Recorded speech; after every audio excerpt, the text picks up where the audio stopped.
Meus irmãos, Timóteo é uma figura bíblica muito interessante. Timóteo é uma figura interessante porque, primeiramente, ele era um pastor.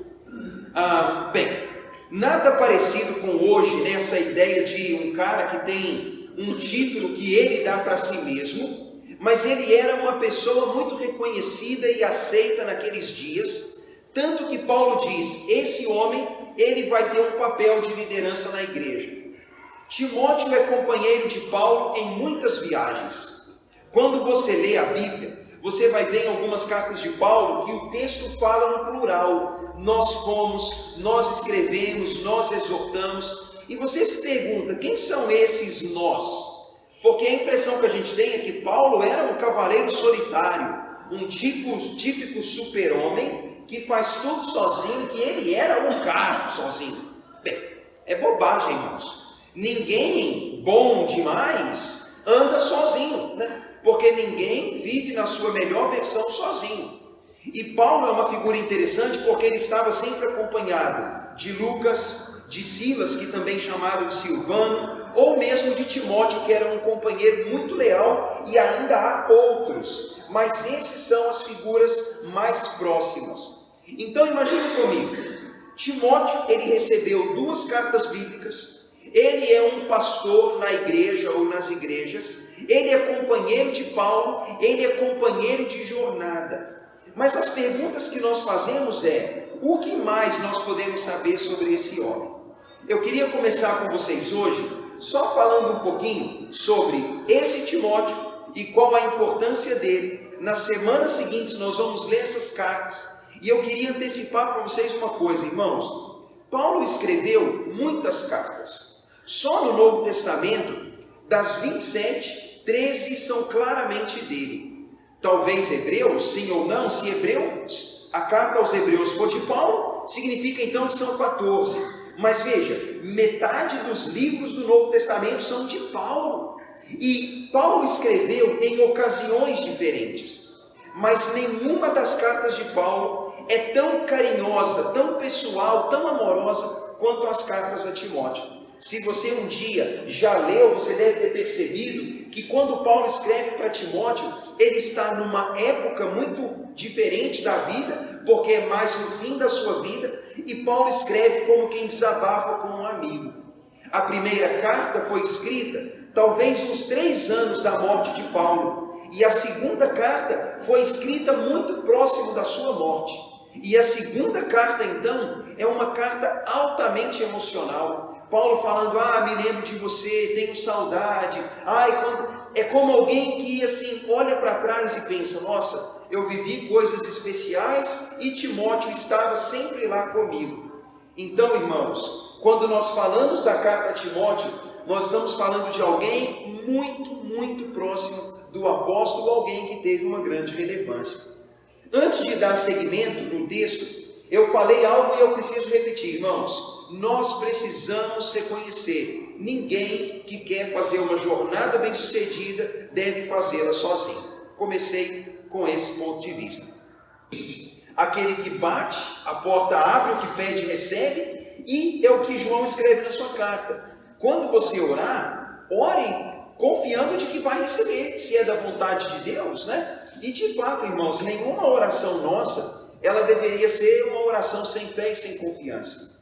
Por vezes, a gente minimiza o poder da oração, muitas vezes a gente até nem ora ou não acredita, e o meu conselho aqui é o seguinte, que a gente ore sabendo que Deus pode fazer aquilo ou mais do que pedimos, mas que nossa oração não seja só uma oração em busca do resultado, mas que a gente possa enxergar que no ambiente da oração tem muita coisa envolvida.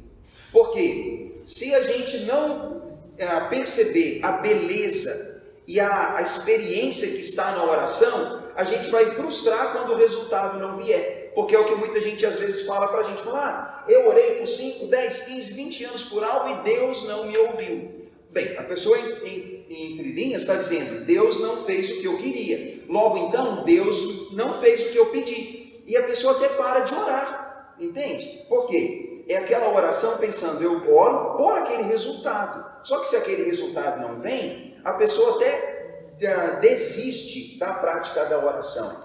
Mas quando Paulo fala para Timóteo orar por todos, inclusive os reis, para que tenhamos vida mansa e tranquila, cheios de piedade e respeito, irmãos, olha isso. Eu oro a Deus em favor de todos, com o desejo de ter vida tranquila e mansa. Mas uma vida, isso tem a ver comigo, uma vida cheia de piedade e respeito. Bem, eu quero que meus líderes tenham capacidade de promover vida tranquila e mansa, embora a gente pode ter uma série de questões sobre isso, mas a gente gostaria que eles fossem capazes e que sejam, mas enquanto isso, eu quero viver uma vida de piedade e respeito.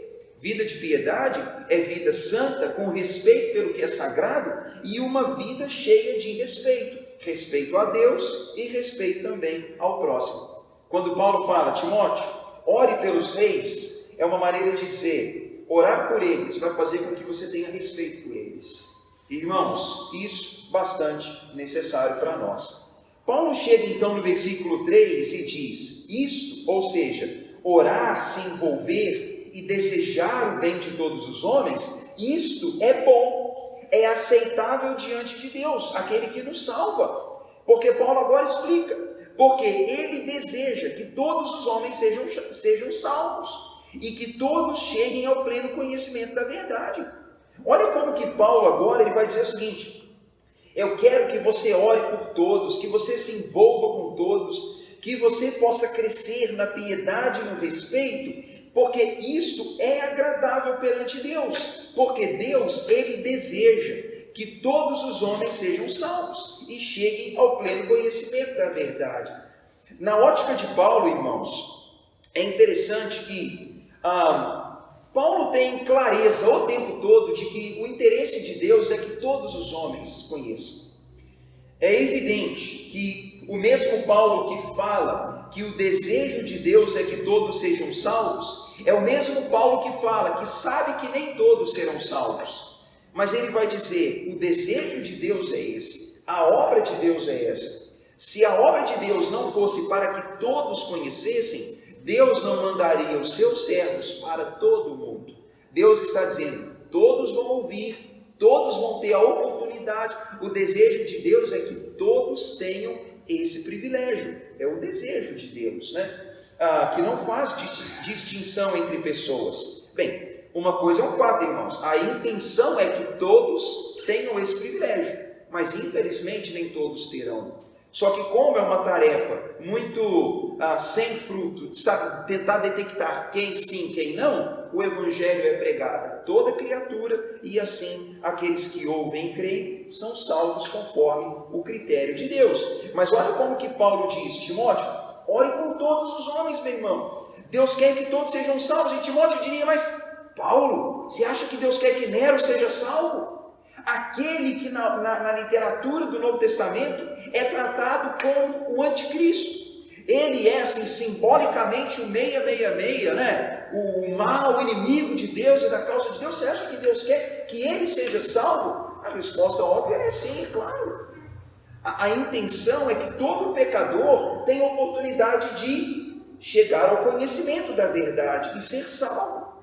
Mas o grande problema, irmãos, é que os homens, apesar da oportunidade que lhes é dada pela visita do Cristo, pela palavra escrita, pela pregação cristã, apesar de os homens terem a manifestação de Deus entre eles, muitos não chegam ao conhecimento da verdade e não são salvos. E aí Paulo diria, a salvação que se baseia na verdade tem a ver com isso.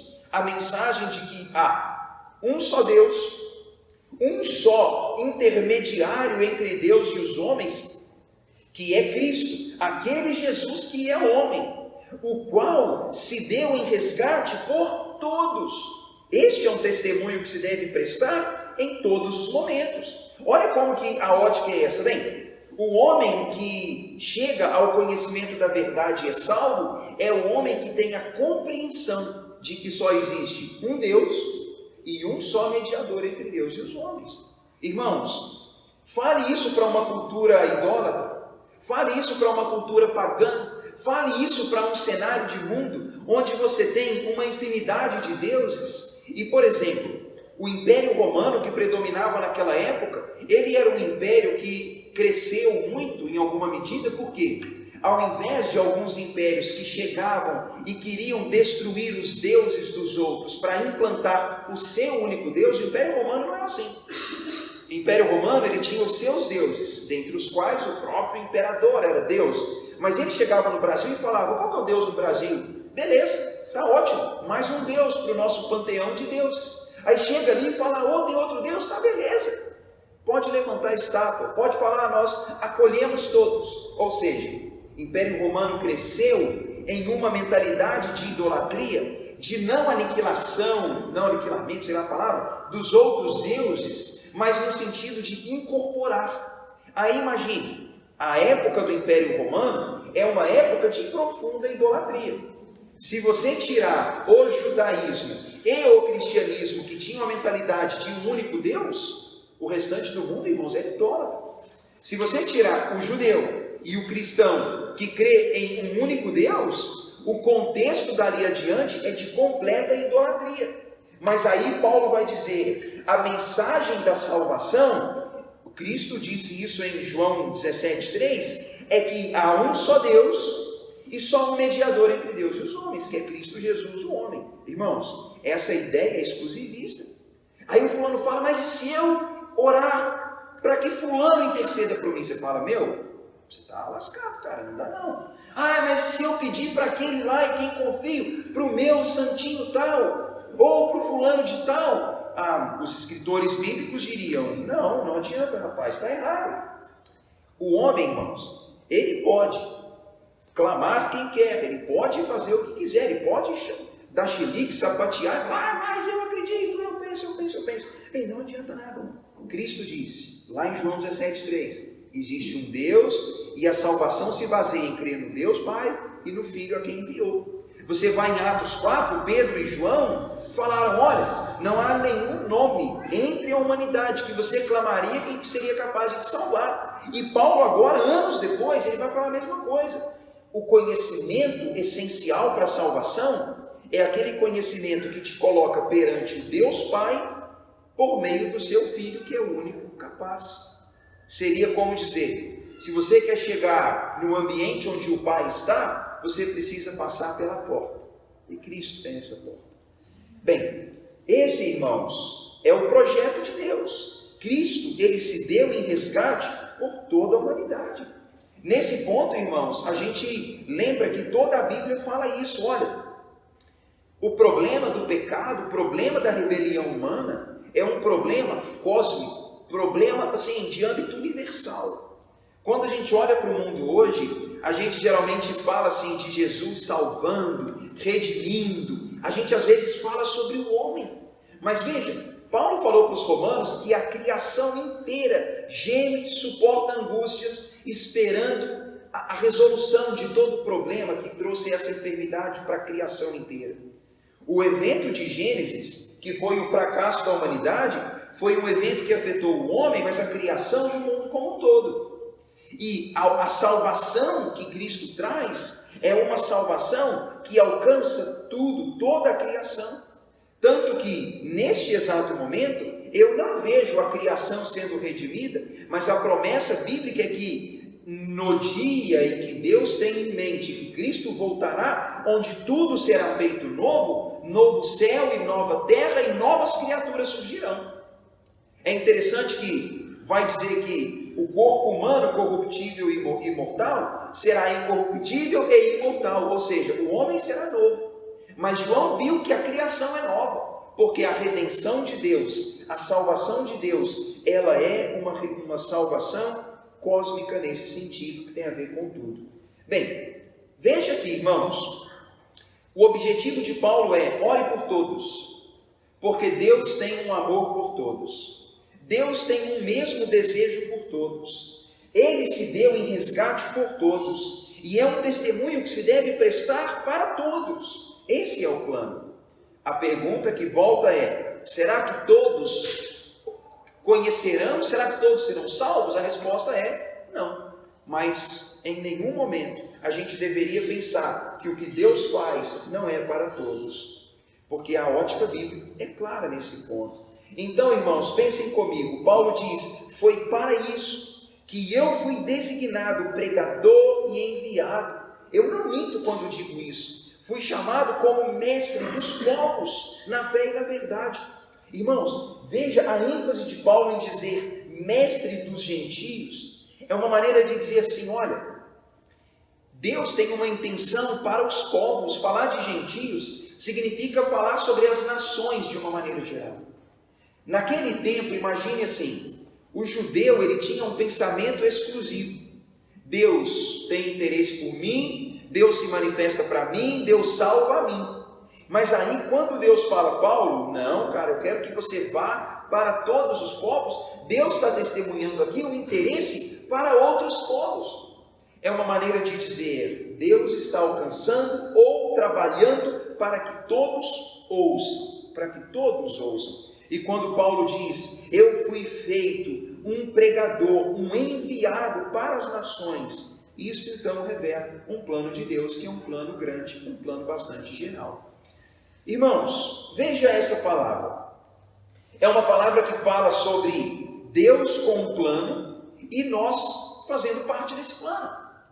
Bem, eu não posso salvar ninguém, não posso intermediar ninguém a Deus, mas eu posso orar por elas, posso falar do conhecimento para elas, eu posso ir a elas e falar com elas qual é o sentimento de Deus pela sua criação.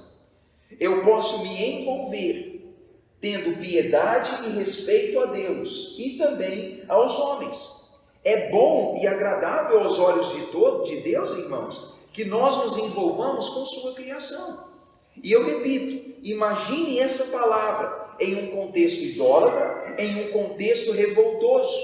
Irmãos, as revoltas cresceram. Isso aqui é ano 64, ano 70. A situação de guerra e rebelião ficou tão extrema que o Império Romano, o seu general Tito, invade Jerusalém, mata centenas de milhares de pessoas em um período de 200 anos, dos 66 até os anos 100 e alguma coisa, arrebenta mesmo com o povo judaico e destrói Jerusalém, destrói os muros da cidade, destrói tudo. Cercou lugares por meses ou anos, deixando o povo passar fome, o povo se comer lá e padecer. Naquele momento, o espírito de rebelião, ele já crescia naqueles ambientes, não em Timóteo, e não necessariamente em todos, mas sempre teve essa mentalidade. E aí Paulo diz: ô Timóteo, você está na cidade de Éfeso. Éfeso não é cidade de judeus, Éfeso é cidade de gregos e romanos, mas aí o cristianismo se espalha. O cristianismo precisa se espalhar em toda parte como uma mensagem pacífica, uma mensagem transformadora. Mas a transformação se dá como? Essa é a grande pergunta, irmãos. A transformação se dá pela espada? Se dá pela guerra? Lembre-se, irmãos, toda revolução ela começa com um bom ideal, mas rapidamente perde aquele bom ideal. Reforma protestante. Aqueles que vieram na sequência de Martinho Lutero, alguns deles acharam que a reforma tinha que ser pela espada. Veja, olha que interessante. Lutero, 1517, ele tem um problema com a religião da ocasião, porque a religião ela vende o favor de Deus e ela não é fiel às Escrituras. Ele então promove uma reforma que na verdade seria um retorno à palavra e ao culto verdadeiro a Deus. Aí alguns vêm na sequência e falam: não, esse negócio está muito pacífico, a gente precisa de uma ação mais intensa. Aí vem uma galera e fala: não, o jeito é pegar e matar os hereges. É falar: meu, você quer ou não quer? Você não quer, então você está morto. Aí olha só, o espírito de revolta, de rebelião, ele tende a acompanhar até mesmo a iniciativa da fé. Mas Paulo diz: ore pelas pessoas, se envolva com as pessoas. Deus não quer que cabeças sejam cortadas, Deus quer pessoas salvas. Irmãos, esse é o plano. Às vezes, ao invés de a gente pensar assim: vamos tramar um plano para matar o presidente. gente podia traçar um plano para evangelizar o presidente, sei lá, saber. Só que é mais fácil matar, né? Que a gente fala, ele merece morrer, é assim que todo mundo pensa. Então, a gente acaba indo para esse caminho. Mas pense, o plano é esse. Deus está engajado com a salvação da humanidade. Aí, irmãos, pense, a gente vai sair daqui pensando, vamos orar para que isso aconteça. Se não acontecer, irmãos, a gente entende o seguinte, o prognóstico que a Bíblia dá, e que a própria ciência e que a razão dá, é que as coisas não vão sair muito bem à medida em que o tempo passar. Concorda? Tem alguém apostando que a vida vai ficar muito boa e muito fácil? A nossa vida pode estar em paz, mas o mundo não tem paz, irmãos. Concorda? Esse mundo é um colapso. O Marcelo mencionou o Rio Grande do Sul, que 1 ano, 2 atrás, estava padecendo uma seca medonha, que não chovia aqui, mas não caía nenhuma gota lá, tudo se perdendo, agora tem água excessiva. Você fala, poxa, mas por que a água não veio naquela época, um pouco lá, um pouco cá? Mas não, o mundo é assim, irmãos. O mundo, ele não tem isso. E a gente percebe que, talvez, a gente precisa se lembrar que eu oro para que algo aconteça, mas eu quero que algo aconteça lá, mas enquanto eu oro, algo acontece aqui também. E acontece aqui. E esse negócio espalha. E esse negócio contagia. Talvez o mundo não vai ser um mundo melhor, mas o meu mundo vai ser um mundo melhor. Entende? O meu contexto de vida vai ser um contexto melhor. E isso é bom. Porque se o povo de Deus, armado com a mensagem do amor de Deus pela humanidade, se ele perder esse espírito, aí o mundo já era mesmo. Igual você fez eu lembrar de Jó, quando ele orou para aqueles amigos inimigos dele, ele foi curado naquela hora. Sim. Veja, orando por outras pessoas e o benefício colhido por ele. Irmãos, isso é uma prática boa. E seja sincero, se a gente ora e a gente abençoa alguma coisa, a gente se torna um abençoador e não um amaldiçoador. Porque já reparou o que vai acontecer? A gente está imerso em um monte de motivos de ficar frustrado. Mas já pensou se, ao invés da gente disseminar isso, a gente disseminasse o bem? Porque seja sincero, irmão, pode cair. Você fala, pode cair a direita, a esquerda, o norte, o sul. Pode entrar um e sair outro, irmãos.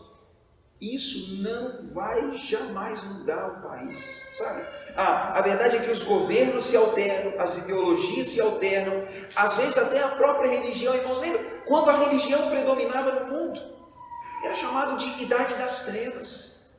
Olha só, imagine, você fala, não, mas era a religião que predominava. Irmãos, você fala assim, beleza, vamos tirar todos os governos corruptos e vamos botar lá só crente, só evangélico no Brasil.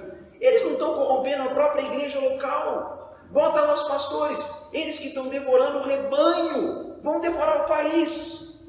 Quem que você vai colocar lá? Irmãos, o negócio é esse.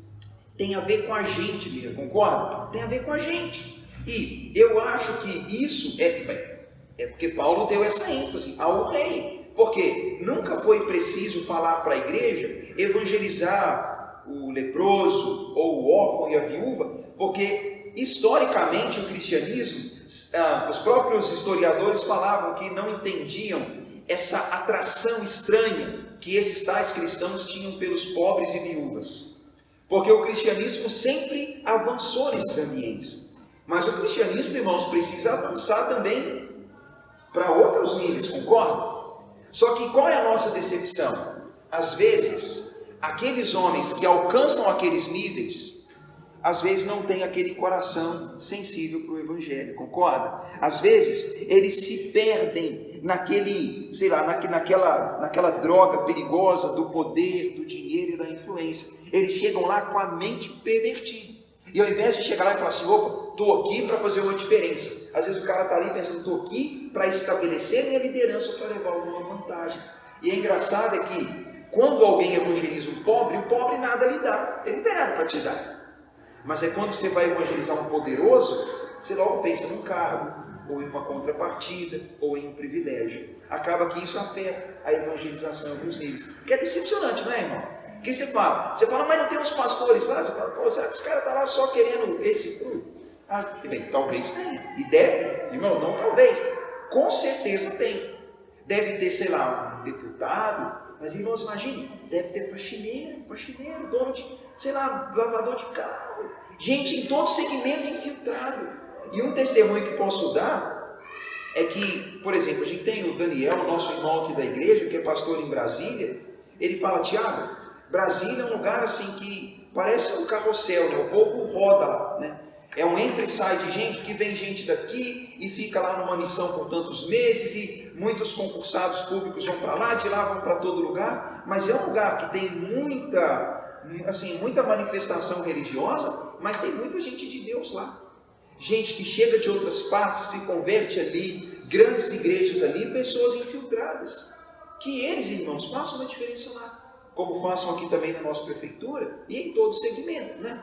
Mas o que eu posso fazer é aproveitar todas as oportunidades que tiver e orar por todos esses, para que a vontade de Deus se cumpra. E enquanto eu desejo que ela se cumpra lá, ela muda o nosso mundo aqui. Esse é um plano de Deus. Tá bom, irmãos?